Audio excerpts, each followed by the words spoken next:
Hello guys! So, hello Taurus. This is for Taurus. Ano ba yung importanteng mensahe na kailangan mong marinig sa ngayon? Ito yung timeless. Pwedeng nangyari na o nangyayari pa lang. Taurus. Tingnan natin. Ano bang advice muna sa'yo ng ating tarot? Taurus.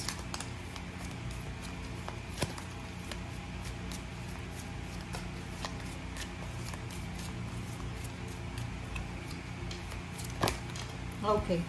Sun and Autumn. Ikaw ba ay lalaking anak or may anak kang lalaki? Kung ikaw ay anak na lalaki, kung anak kang lalaki, okay, anak kang lalaki, nasa like maybe below or above 20 years old, ikaw ay parang sinusubaybayan ka ng mga magulang mo, parang masyado silang stricto sa'yo. Ganon. And yung iba naman sa inyo dito na parents, like for example, you are parent na Taurus, nag-aalala ka para sa anak mong lalaki. Like, normally, nag-aalala kayo na, halimbawa, kung yung anak nyo nagtatrabaho sa ibang lugar, or pwedeng yung anak mo bata pa, nag-aalala kayo para sa, ano kayang mayayari sa kanya sa darating na araw. Dito sa barahang to, sinasabi sa iyo, Taurus, na huwag kang masyadong mag-alala para sa anak mong lalaki, kasi yung anak mo na yan ay mayroon yan na spiritual helpers and guides na pinoproteksyonan yan at binabantayan yan sa araw-araw. Okay? Alright. So, next card natin is Autumn. So, yun nga sabi ko sa mga ibang zodiac signs, depende to kung nasaan kang lupalop ng mundo. So, nasaan ka man na lupalop ng mundo, in the fall season, everything comes together and you reap wonderful harvest of abundance. So, fall, taglagas, kung nasaan ka man na lugar, maliban sa Pilipinas or maliban sa Asian countries na walang taglagas, sinasabi ng baraha dito na you will receive or everything comes together. So, maybe ngayon, hindi pa masyado kasi summer pa sa ibang bansa. Pero, kung may naghihintay kayo ng like for example, ng result, ng outcome, ng answered prayer, possible na dumating yung harvest season na yan of abundance during taglagas. Okay? So, comment down below kung nasaan kayong bansa. Kasi, halimbawa, summer pa dyan sa inyo, or nasa Middle East ka. Sa Middle East, palaging taglagas eh. Diba? So, everyday pwede kang makatanggap ng blessings of abundance. And, sinasabi ng baraha na, kasi fall to eh. So, ibig sabihin, spiritually, kahit na meron tayong, nasa downfall tayo, kahit na maraming pinagdadaanan sa buhay, meron pa rin na blessings sa mga pinagdadaanan na yan. Hindi naman lahat puro problema. Okay? In the middle of problems or tribulations, test, meron pa rin na pag-asa. Parang yun yung sinasabi. Alright. So, okay, first card natin is Four of Pentacles. Okay. Kailan? Four of Pentacles, guys. Four of Pentacles, Taurus, and Nine of Cups. Nakikita ko sa'yo dito na maybe breadwinner ka or hindi ka lang, masyado ka lang na responsable sa pamilya mo. Kasi, ang nakikita ko sa'yo dito na kailangan mong mag-ipon ng pera, kailangan mong magtipid, kailangan mong mag-ipon ng pera para sa mga plano mo sa pamilya mo. Like parang, halimbawa na gusto mong ibigay, parang isa kang anak or isa kang magulang, gusto nyong ibigay sa pamilya nyo yung contentment na deserve nila.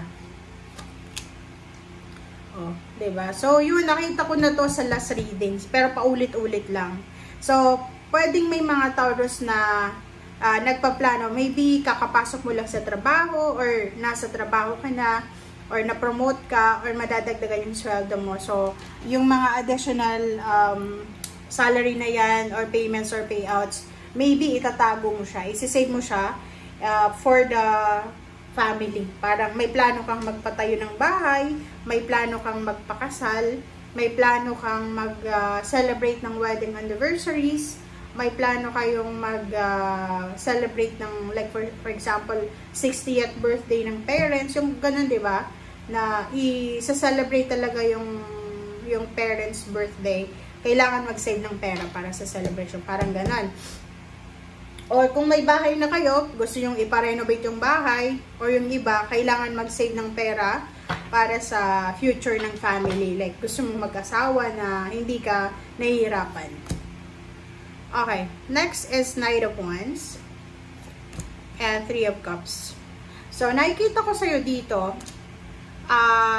Taurus, na maganda yung baraha mo kasi itong Knight of Wands, this is excitement.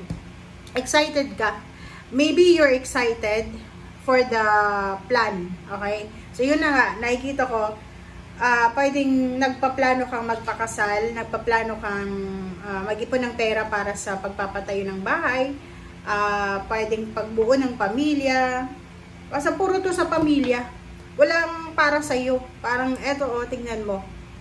And kung single ka naman, single, looking for a relationship, ay kita ko sa'yo dito na makakatagpo ka ng isang relationship na talagang nakatadhana para sa'yo. Itong relationship na to is, siya yung relationship na makakatulong sa'yo para mag-grow ka. Okay, 7 of Wands, 5 of Swords. So, eto, contradicting sila sa bawat isa. Kasi pag sinabing 7 of Wands, kailangan mong proteksyonan. May kailangan kang proteksyonan. Ito naman na 5 of Swords, kailangan mo siyang i-let go.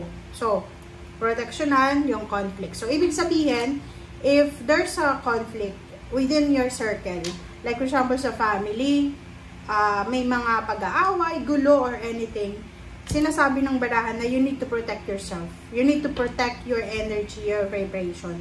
So, ano ba yun? Ibig sabihin, kung may mga nag-aaway sa pamilya, sa trabaho, huwag tayong makikisali. Kung may nag-aaway sa komunidad, kasi minsan, alam nyo ba, literal na nangyayari sa mga probinsya, sa baryo, sa town na, halimbawa, hindi ka naman kasali sa away. Tapos gusto mong, 'di ba, yung sawayin yung nag-aaway. Minsan pag may patalim, 'di ba, na yung naagrabyado is yung sumasaway lang. So umiwas tayo. So kumbaga,